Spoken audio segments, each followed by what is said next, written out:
seja muito bem-vinda, seja muito bem-vindo ao podcast Futuros Possíveis, a sua dose semanal de futuro. Eu sou Marcelo Gripa. E eu sou Angélica Mari. Pois é, e a gente está aqui para discutir o futuro da longevidade. Você já deve ter ouvido alguém falar que quer viver para sempre, né? Não é exatamente sobre isso que a gente vai discutir hoje aqui, mas é sobre como viver mais e melhor.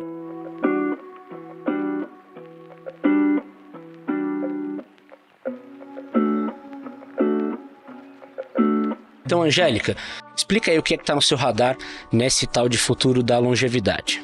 É interessante pensar sobre isso, né? Porque o fim da vida, a finitude da vida é algo que é inevitável para todos nós, né? O lance é como que você chega lá bem.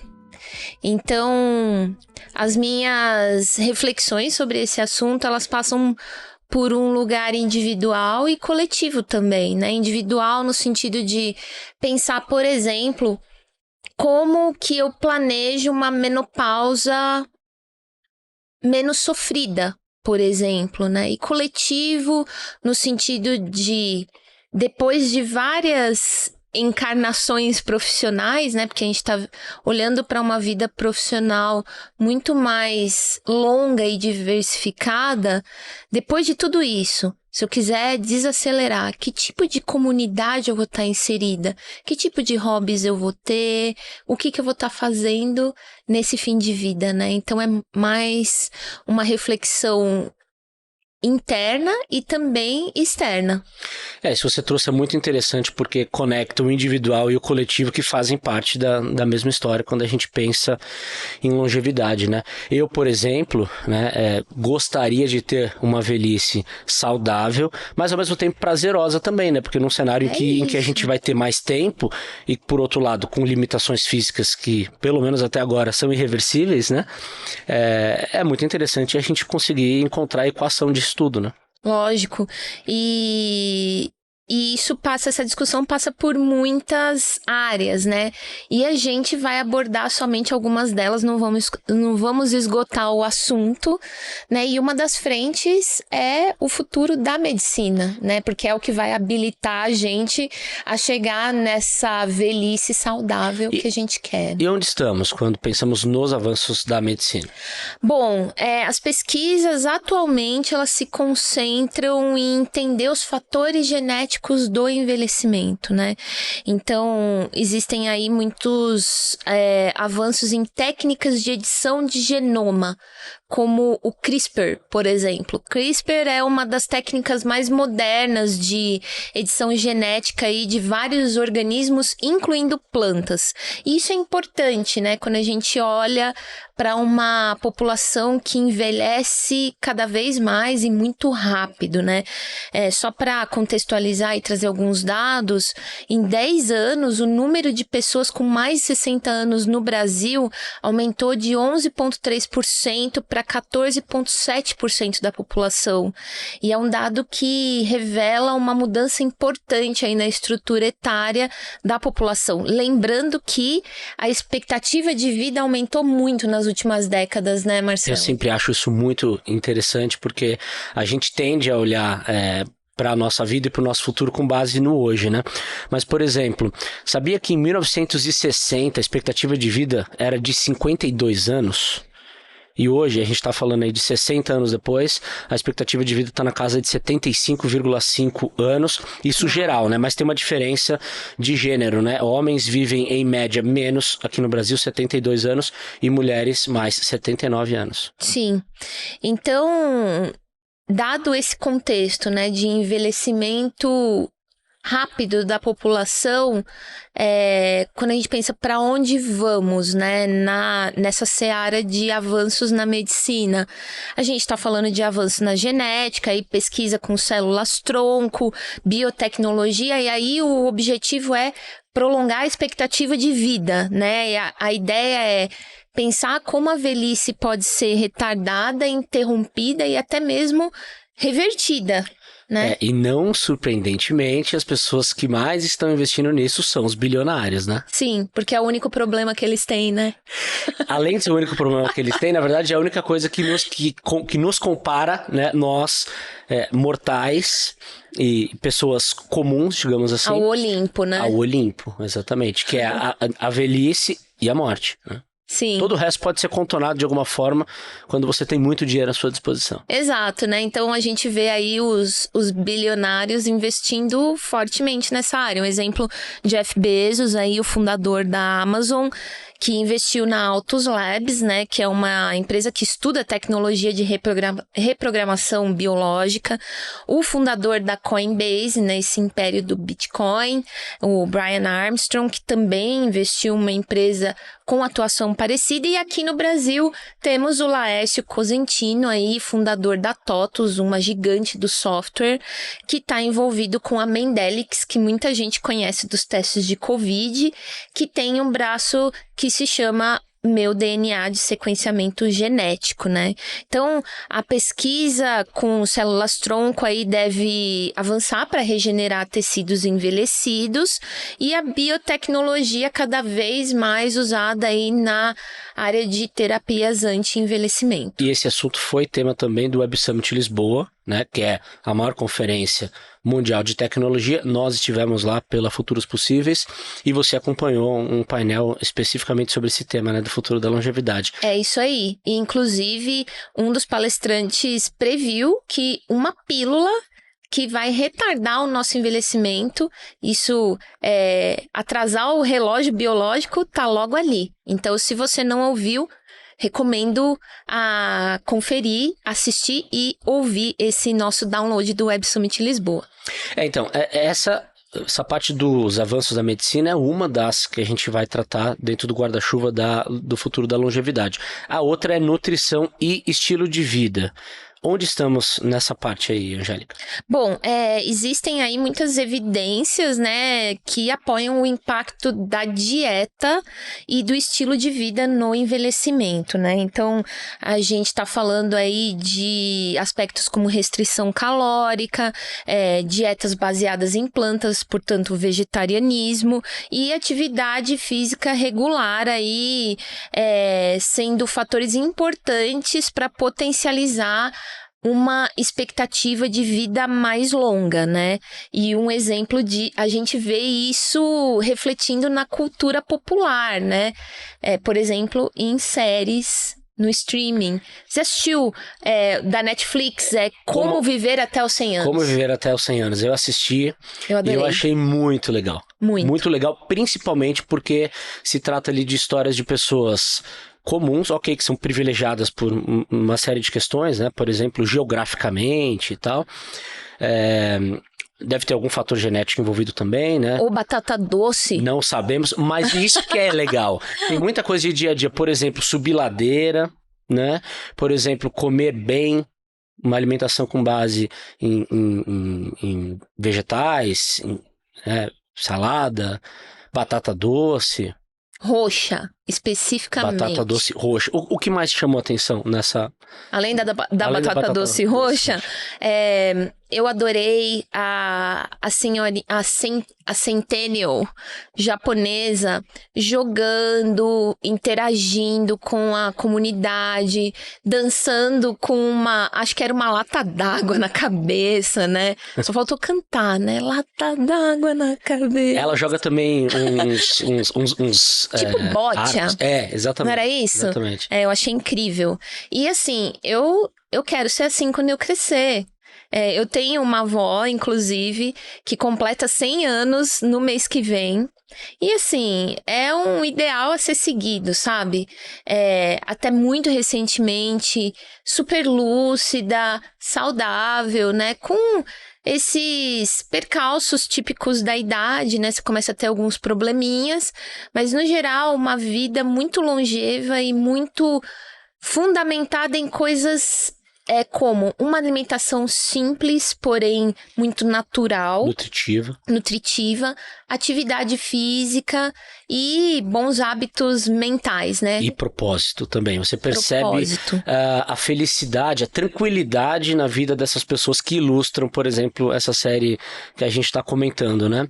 Total. Agora, imagino que tudo isso faça parte do caldo aí do que se espera para o futuro da longevidade, né? Então, para onde vamos? Sim. Na sua opinião? Então, a gente tem aí no radar dietas anti-envelhecimento, né? O que você tem que consumir, né?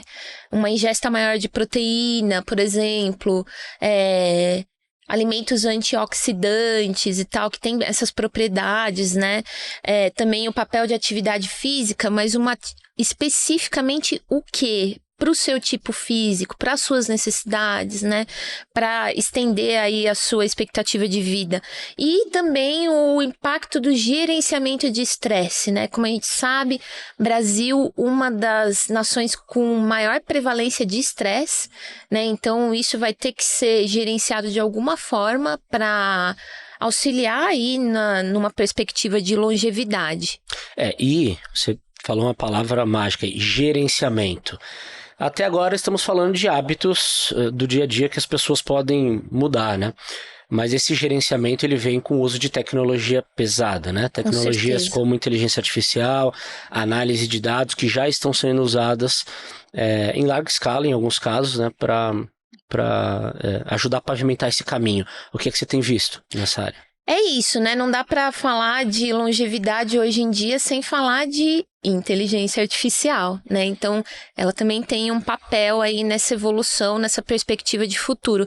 Então, inteligência artificial, Big Data, né? Esses grandes repositórios de dados que a gente gera por canais como nosso celular, né, controlando a nossa quantidade de passos, muitas vezes o que a gente consome em termos da nossa dieta, nosso sono, enfim, sendo usados para análise preditiva aí da nossa saúde, né?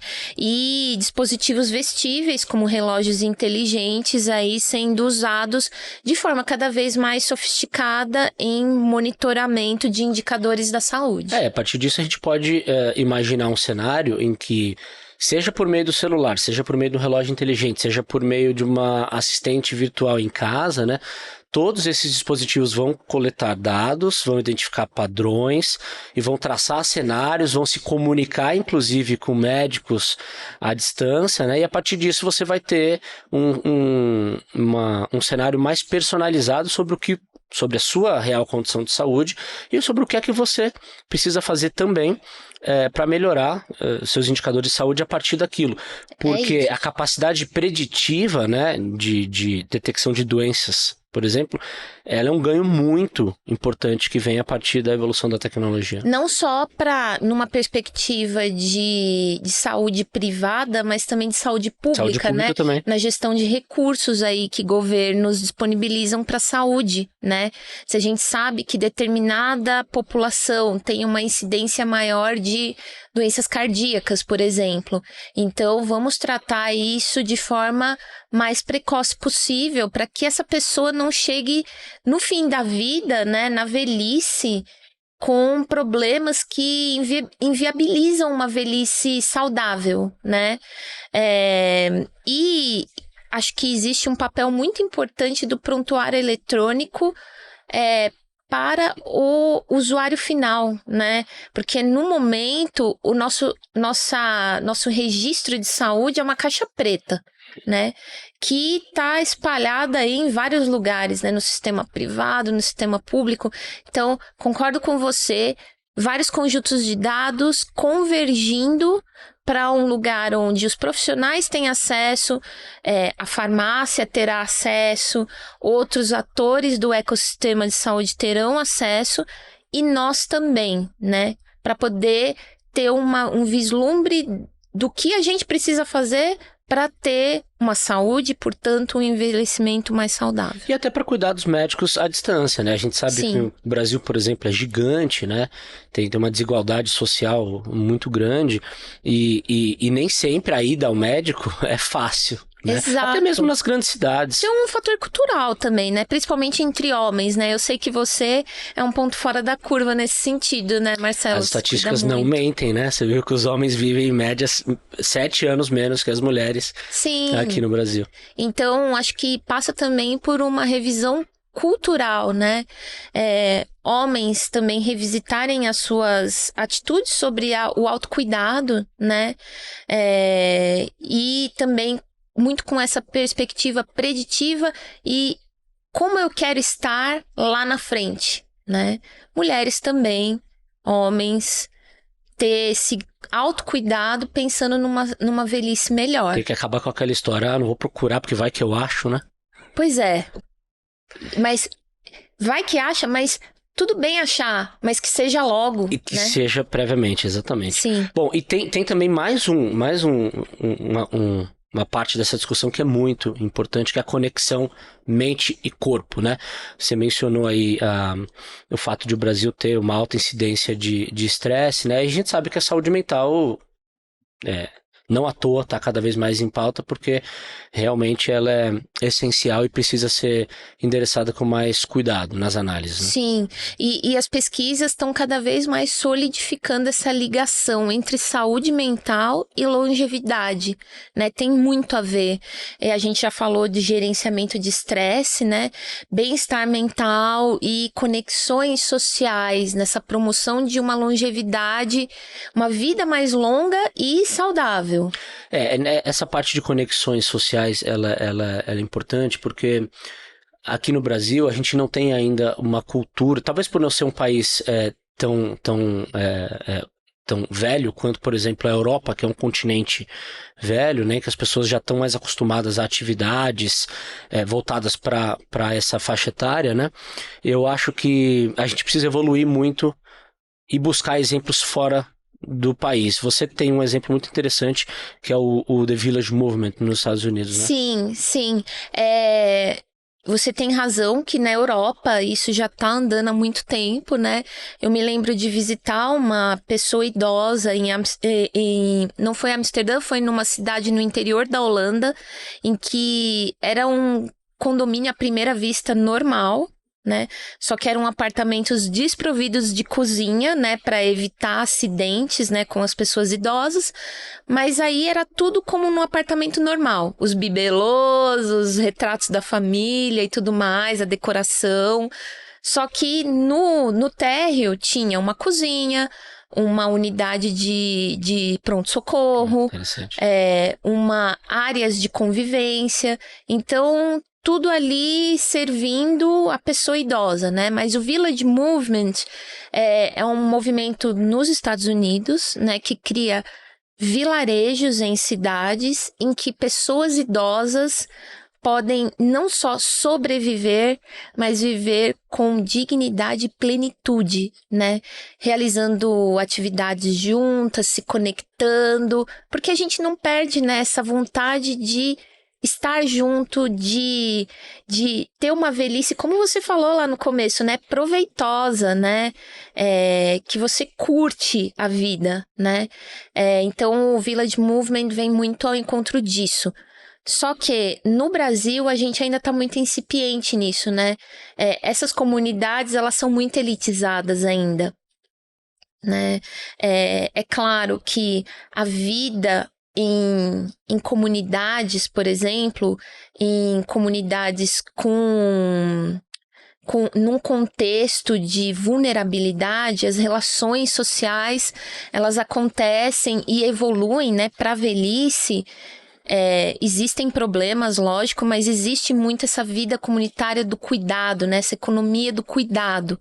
Então, essas coisas acontecem de formas diferentes, dependendo do extrato social onde você está. Mas a gente precisa, sim, andar muito com produtos e serviços que funcionem para essa demográfica, né? E existem muitos. Sim, existem muitos e tem por exemplo, uma tendência que a gente não comentou ainda, que são as técnicas mindfulness. Explica pra gente o que vem a ser. Técnicas mindfulness, né? Atenção plena no momento presente. Quem tem Tá raro, tá? Tá raro. Tá difícil de encontrar. Se a gente parte do princípio de que a gente tem a ansiedade, né, que é o foco no que ainda vem, e a depressão, que é o foco no que já passou, mindfulness é um bem escasso, né? Então, a mindfulness pode ser uma saída aí para promover uma conexão mente-corpo mais saudável e, portanto, uma longevidade aí mais saudável. E também a questão de resiliência mental, num contexto em que a gente entende que as coisas, infelizmente, não vão melhorar, né? A gente está num contexto de policrise. Então, a gente tem crises socioeconômicas graves, pelo menos 20 conflitos acontecendo no mundo inteiro. A gente tem uma emergência climática. Então, como que a gente vislumbra uma longevidade mentalmente saudável e fisicamente saudável também? É desafiador. Bom, o papo é sobre longevidade, mas infelizmente o nosso tempo é curto e estamos ficando por aqui. Mas o nosso assunto não se esgota nesse episódio. Então deixe os seus comentários e nos mande as suas dúvidas. E aproveite também, deixe o seu like e nos acompanhe no seu tocador de podcast preferido, no YouTube e no Instagram em @osfuturospossíveis. É isso. Eu sou Marcelo Gripa. E eu sou Angélica Mari. Obrigada pela companhia e até semana que vem, quando a gente volta com a sua dose semanal de futuro. Até lá. Tchau. Tchau.